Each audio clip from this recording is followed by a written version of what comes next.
Today we're talking Michael Bay's latest project, Six Underground, a Netflix property that dropped starring Ryan Reynolds. And let's get to the review. What if I told you, I know what happens when you die? You become a ghost.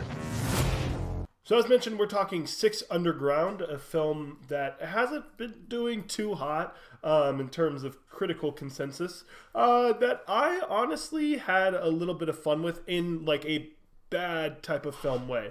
There's definitely a lot wrong with this film. I think a lot of the editing is really messy. I do like that the way just the Bayisms we see are sort of filmed. I think he does have a weirdly unique style that, you know, isn't the best at times, but I think in its bravado way of presenting itself, it's definitely unique.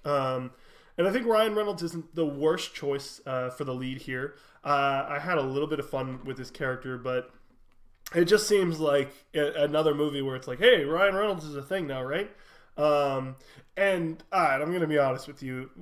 This film almost lost me in the first 5 minutes because it starts off with the edgiest, corny stuff where it's like, do you know where ghosts go? Yada. It's something like weirdly bizarre that I was like, is this movie going to be supernatural? And no, it's just ridiculous. And it's that that military style, almost propaganda, some say, that Bay is fond of, which if that's your cup of tea, go for it.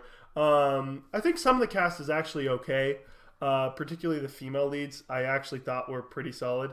Those, of course, being Melanie Laurent and Andre Arjona. Both of those two I thought were solid for their roles they were playing. Additionally, I thought in a weird way, I thought Dave Franco was actually cast quite well in a little bit of a smaller role than he's probably used to. I also thought Ben Hardy showed a lot of promise. I know that's weird, seeing as he just played Roger Taylor in Bohemian Rhapsody, and he was not the best. But I thought he was solid here. He definitely gives more than he did in Bohemian Rhapsody, even though like his scenes are where they're like, hey, remember when parkour was cool? And it's like, well, no. And they're like, but it is. And they keep doing that. I do think there's some unique action scenes. I'll give the film that. But I'm going to be honest, this loses me a lot in what it's trying to commit to. And it never really embraces absurdity like I would want. And Michael Bay takes himself way too seriously in this film. Whereas something like The Rock, I think, is a nice blend of both those two that works really well. I will say, it's nice to see Payman Mahdi out here acting. I hope he gets a good movie next time. But, you know, it's good to see him doing things. So, you know, that was a nice little show up. Corey Hawkins, he's the one that played Dr. Dre in Straight Outta Compton. I think he's really solid here, surprisingly. In a lot of the cast is well cast. Is the weird part. Like I think it's just what's being asked of them from the script isn't very good. But I think Corey Hawkins, you know, following this up from playing Kwame Ture from BlacKkKlansman, this was a really solid performance again from him. And with that said, that's pretty much all I have on this film. So let's hit overall grades.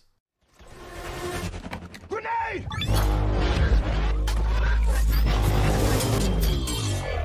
I'm going to give Six Underground a high 4 out of 10, probably a 4.7. I guess we'll go with. It definitely has a couple bright spots, and I think under a different director, or maybe if Michael Bay chose to go with a different writer, I think this could have actually worked. It's not the worst idea. When I saw the poster of it, I was very worried. Maybe even like worst movie of the year levels. The problem is it takes itself way too seriously, which is a giant detriment to the film. But other than that, if you like Michael Bay's films, you'll probably like this. And if you don't, do not seek this out. But that's going to be our review. If you want to check out other reviews for all that films, check the link at the end of the video. And thank you guys for listening. And feel free to comment down below of thoughts on Six Underground. Bye.